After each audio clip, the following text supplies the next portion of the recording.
Alright guys, as you guys know, we built this car one piece at a time, and it features a lot of parts from a lot of different vehicles. If you guys haven't been following this project from the beginning, this is my 2008 Chevy Trailblazer. And the goal with this car was to build the ultimate sleeper slash street car. And if you guys haven't followed the channel for a long period of time, you may not know that these cars are actually the cars that came originally equipped with the Vortec 4200.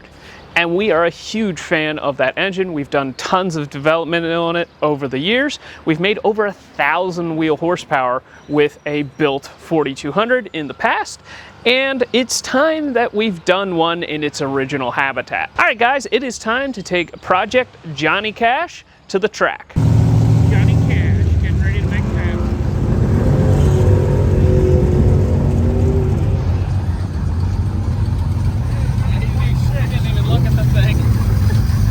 With Mr. Hobbs. Yep. Hello, Mark. Hello. For the first pass, we decided to run the car with what I was running on the street, and that was right around 7 pounds of boost, and we just kind of wanted to shake the car down, let off at the 1,000 foot, and see how the brakes did and that kind of thing.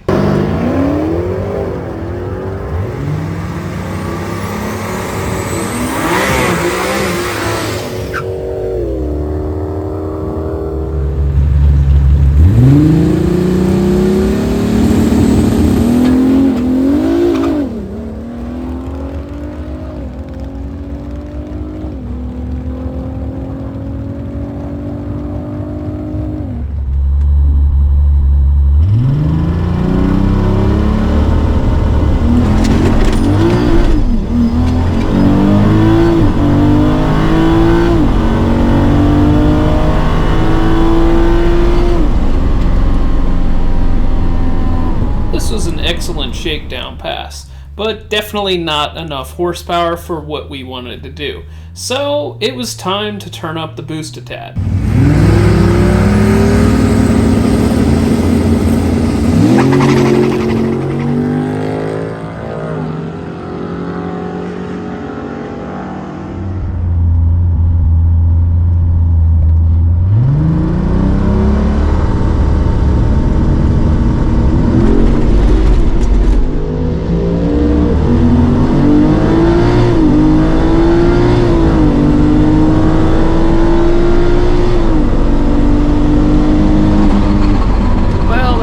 Quite the way we wanted it to. As you guys saw, it definitely wheel hopped off of the line, and that was due to it not being able to get a good grip of the surface. And this is where the PCM of North Carolina lower control arm relocation brackets that we put on the rear end really come into play. We were able to make a bar adjustment, moving it from the center hole to the bottommost hole, and this would make it so that it would plant the tire harder and hopefully get more traction. For the next run, I also lowered the boost back to the original level in first gear and turned it up in all other gears.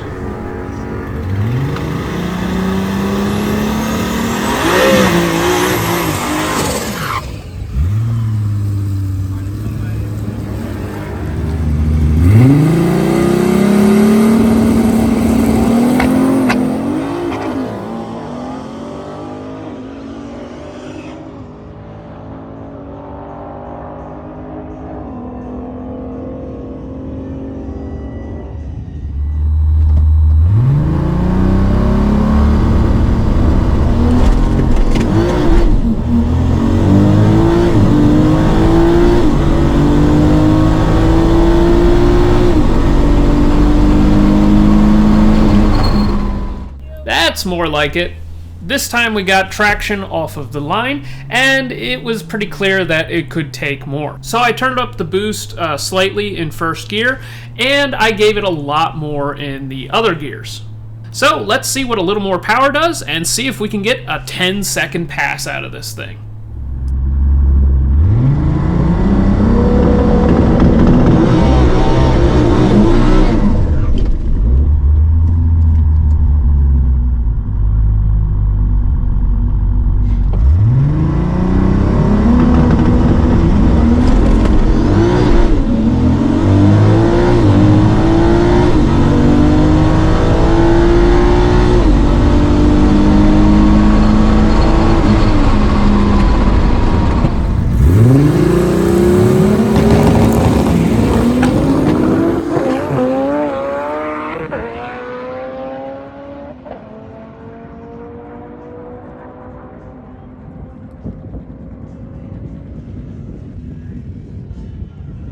10.7. That's the record. Thank you. You're welcome. All right. Yeah. Yes. All right, we got it. We got it. All right, 1076 on the fourth or fifth pass. I can't remember now. Went 162, 60 foot, 695 to the eighth, 102, and 1076 at 128 miles per hour. That is awesome. I am super thrilled with that. All right, we're gonna load this thing up. That was my goal for today, getting into the 10s, and yeah, rock on, guys, rock on. All right, guys, we had a fantastic day. Sure, there is a lot left on the table, but I'd say that for a shakedown sort of first outing with this car, this thing performed fantastic. We definitely met our goal of going 10s for the day, but I think that there are a lot of improvements that we can make to this car to, you know, sort of optimize the combo and get it to use all the horsepower that the engine is producing and actually put it to the ground and use it to its maximum effectiveness. Now, if we run this combo through the Wallace Racing ET mile per hour to horsepower calculator, we can actually estimate what the horsepower of this combo is making. And if we plug in the weight of 4,600 pounds, the mile per hour of 128 miles per hour at the end of the quarter mile, it calculates to right around 750 crankshaft horsepower. Now, if we factor in drivetrain losses, we usually estimate right around 15%. That gives us right around 650 wheel horsepower. And I have to say, this combo is working extremely well. I think this is one of our best combinations as far as making horsepower per pound of boost. On only 13 pounds of boost, we're making 650 wheel horsepower. That is just fantastic when you consider that this is only a 254 cubic inch engine. Now, there are a few things we took away from the day of things that need to be addressed on the car. One, the rear suspension needs to have adjustable preload. Now, depending on how you have the car set up and how you have the weight distributed in the vehicle, it will affect how much one or the other tire in the rear is getting traction. And normally you are able to adjust this with either changing the spring platform heights in the back if you have an adjustable platform coilover. Another way is you can play around with the sway bar end link, and you can apply a little bit of tweaking with the rear anti-roll bar. We didn't really have a ton of issues with that, but you could tell it was steering just a little bit, so we would like to address that particular aspect. Next, I would really like to get an oil cooler on this car. We noticed that on one of the runs when we hot lapped the car, the oil pressure was getting down to a little bit less of a comfortable value. Now, I have an oil pressure safety set up in my ECU, so if it got too crazy, it would have shut the car off. But we proved our point by letting the car cool down a little bit more for the third pass, and the oil pressure came right back. So I think that an oil cooler or something of that sort would be a good idea for running this car. Now, the last thing for optimizing this combo, we need to address some of the transmission tuning.